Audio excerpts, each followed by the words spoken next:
and keep rolling even though I say, Gary, make sure this is off camera. Because I just heard Ted say that you're going to make a hostile purchase of the Washington Post, and your first act is to fire all sports editors there. Is that correct? I actually today was thinking of saying I don't want your ink. I just want some pixels. And that it is amazing that we've become a bigger global and national story than we are a local story. And I'm not sure what we need to do to get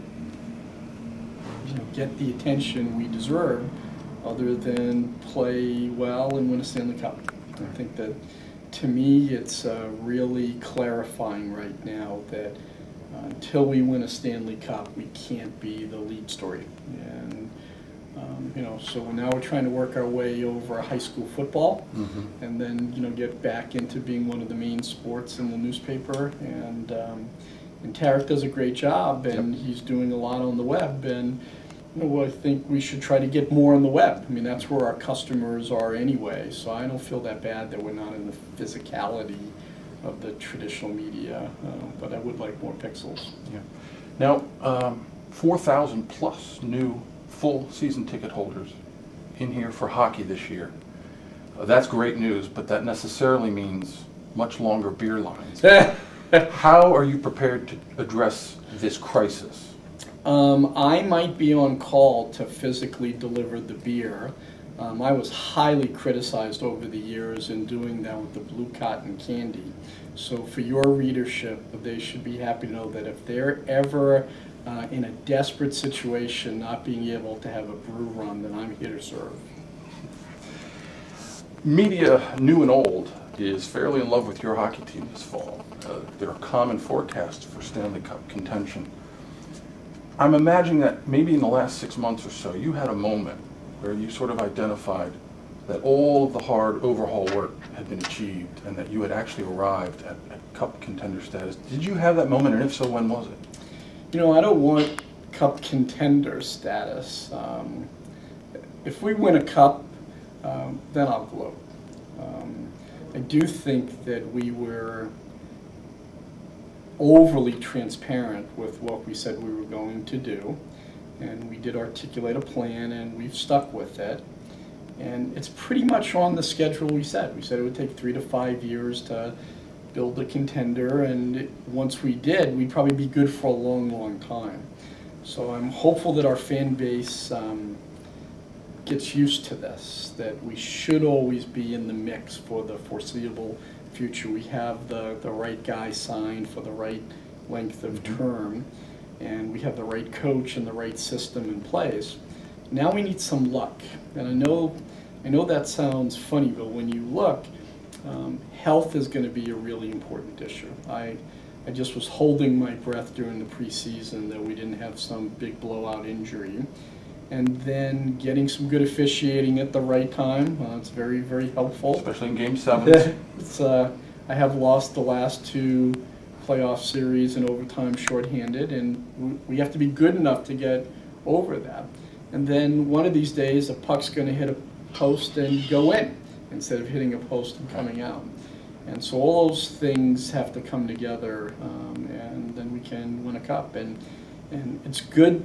I would say that the great thing for us as an organization is that we can sit around now in our planning and say, if not now, when? If not us, who?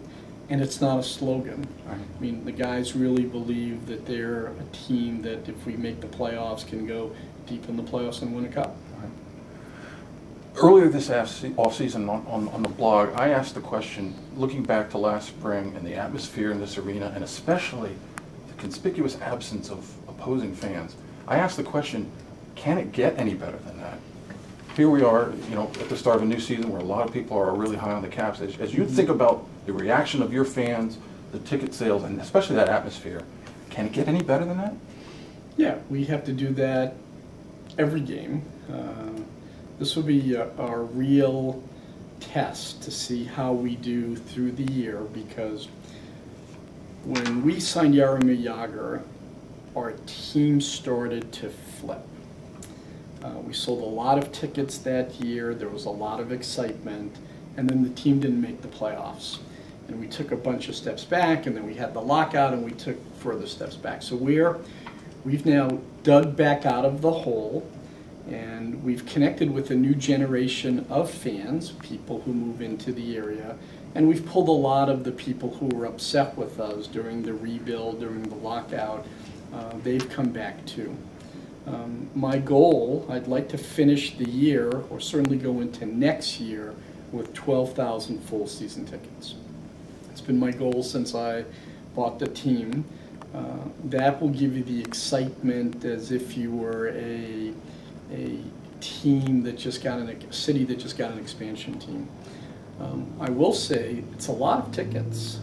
I bet you if you went through the NBA that we probably are a top 10 team in terms of season tickets. And you know, if we can finish the year at 10, 5, 11,000 fulls, that means we're going to have a lot of sellouts because the math's pretty easy. Yeah. If you have 11,000 full season tickets and equivalents, you'll sell 3,000 in groups. You sell a couple of thousand in walk-ups, and then on occasion when you're playing a Pittsburgh or Philadelphia, the local people who are loyal to those teams get activated as well, and helps to create a market. So I think we'll have a lot of sellouts this year. My goal would be to become like a Pittsburgh has, where you have 13,000, 14,000 season ticket holders that are all your fans. Okay. You were at the lead, really, in forecasting new media's role generally, and specifically in hockey coverage. Where are we today?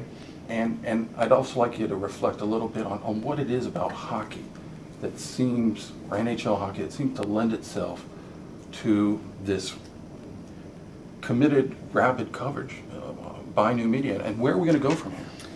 Well, certainly we saw after the lockout that we had the most passionate set of fans. To have record numbers in attendance and sales after a lockout is very different than the other leagues when they've had a strike or a lockout. So our fans are very passionate.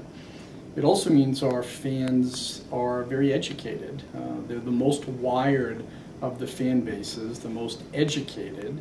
And so to me, embracing everything digital just seemed like a sensible solution. Mm-hmm. It's you know, why did Willie Sutton rob banks? It's because the money, that's where the money was. Well, why would you digitize all of your content and help to create and embrace a blogosphere? Well, because that's where the customers go and that's where the traffic will be. The other thing that we saw several years ago, in fact, my son, as you remember, did that little NHL draft net. That came out of an article 3 years ago that said newspapers were shrinking, were cutting back budget. They weren't going to send people to cover the drafts. Then we saw they weren't able to send writers on the road. They'd watch the games on television. Now you're just seeing a lack of space. And, you know, the newspaper industry, I feel sorry for it. There's nothing that can be done to save this petroleum-based product. And so everything has to happen online, and then there's so much talent out there. You know, you'd read the message boards, and you know, where you'd see a lot of "you suck," "no, you suck," "no, no, I don't suck, you suck." There was a lot of intelligent debate and very, very articulate people, and so the next logical extension of a message board was a blog. And so, you know, I'm very proud of what we have. I mean, I read your blog every day. I kind of start with Washington Post. I read you, I read Japers, I read Peerless, and you're telling the entire story right now. And if I would have said 5 years ago that our blogosphere has emerged as being as important or more important than the newspapers, people would have said, you're crazy. But that's not the case. If you knew about how the algorithm works with Google, you have a great blog role. Washington Post isn't going to point to the Washington Times. It's nice now that occasionally they'll reference each other's blog, but they can't fully embrace, and so they'll never come up high in the algorithm. And so just watching how you guys have worked and the traffic that you're generating, It's very, very important. It's great for the fans. It's great for the franchise. Thank you. Even when you write things I don't like. That's not often, though. That's not.